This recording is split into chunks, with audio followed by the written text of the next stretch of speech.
ಕೇಳಿಸ್ಕೊಂಡಿರ್ಬಹುದಲ್ವಾ?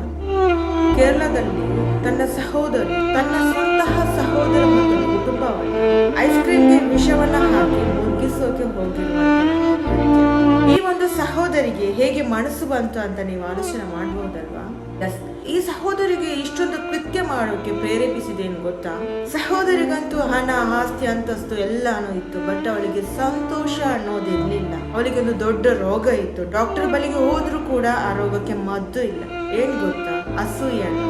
ತನ್ನ ತಮ್ಮ ಮತ್ತು ತಮ್ಮನ ಕುಟುಂಬ ಬೆಳೀತಾ ಇದೆ, ಇಂಪ್ರೂವ್ಮೆಂಟ್ ಆಗ್ತಾ ಇದ್ದಾರೆ ಅನ್ನುವಾಗ ಅವಳಿಗೆ ಒಂದು ಅಸೂಯೆ ಬಂದಿತ್ತು ಮನಸ್ಸಲ್ಲಿ. ಕೆಲಸದಿಂದ ಮನುಷ್ಯರ ಜೀವವನ್ನೇ ತೆಗೆಯೋಕೆ ಟ್ರೈ ಮಾಡ್ತಾರೆ. ಈ ಸಹೋದರಿ ಕೂಡ ತನ್ನ ಸ್ವಂತ ಸಹೋದರ ಮತ್ತು ಮಕ್ಕಳನ್ನ ಜೀವ ತೆಗೆಯೋಕ್ಕೋಸ್ಕರ ಐಸ್ ಕ್ರೀಮ್ಗೆ ವಿಷ ಹಾಕಿರೋದೇ ಜಲಸಿಂದ. ಸೊ ಜಲಸಿಗೆ ಯಾವುದೇ ರೀತಿಯ ಮದ್ದು ಇಲ್ಲ, ಚಿಕಿತ್ಸೆ ಇಲ್ಲ.